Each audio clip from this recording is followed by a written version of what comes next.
நெல்லை மாநகராட்சி பகுதிகளில் ஆக்கிரமிப்புகள் அகற்றும் பணி தொடங்கி இருக்கிறது. இது பற்றி விவரங்களை தருவதற்காக செய்தியாளர் அறிவரசு இணைகிறார். அறிவரசு, விவரங்கள். நெல்லை மாநகர பகுதிகளில் வாகன போக்குவரத்து மற்றும் பொதுமக்களுக்கு இடையூறாக உள்ள ஆக்கிரமிப்புகளை மற்றும் கட்டட கழிவுகளையும் போக்குவரத்து மற்றும் பொதுமக்களுக்கு இடையூறாக உள்ள கழிவுநீர் கால்வாய்கள் கொட்டவும் கூடாது. அப்படி உள்ள ஆக்கிரமிப்புகளை பொதுமக்கள் தாங்களாகவே 24 மணி நேரத்துக்குள் அகற்றப்பட வேண்டும் என மாநகராட்சி நிர்வாகம் நேற்று முன்தினம் அறிக்கை விடுத்தது.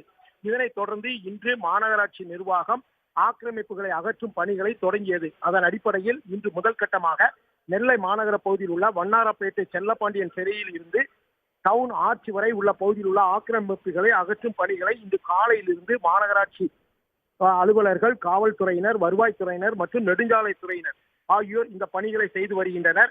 ஆக்கிரமிப்புகள் உள்ள கடைகளில் உள்ள மேற்கூரைகள், விளம்பர பலகைகள் என அனைத்தையும் அகற்றினர்.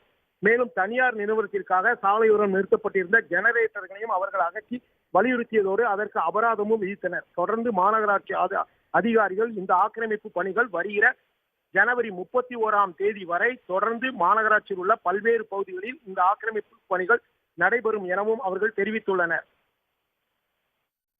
தங்களுடைய விவரங்களுக்கு நன்றி அறிவரசு.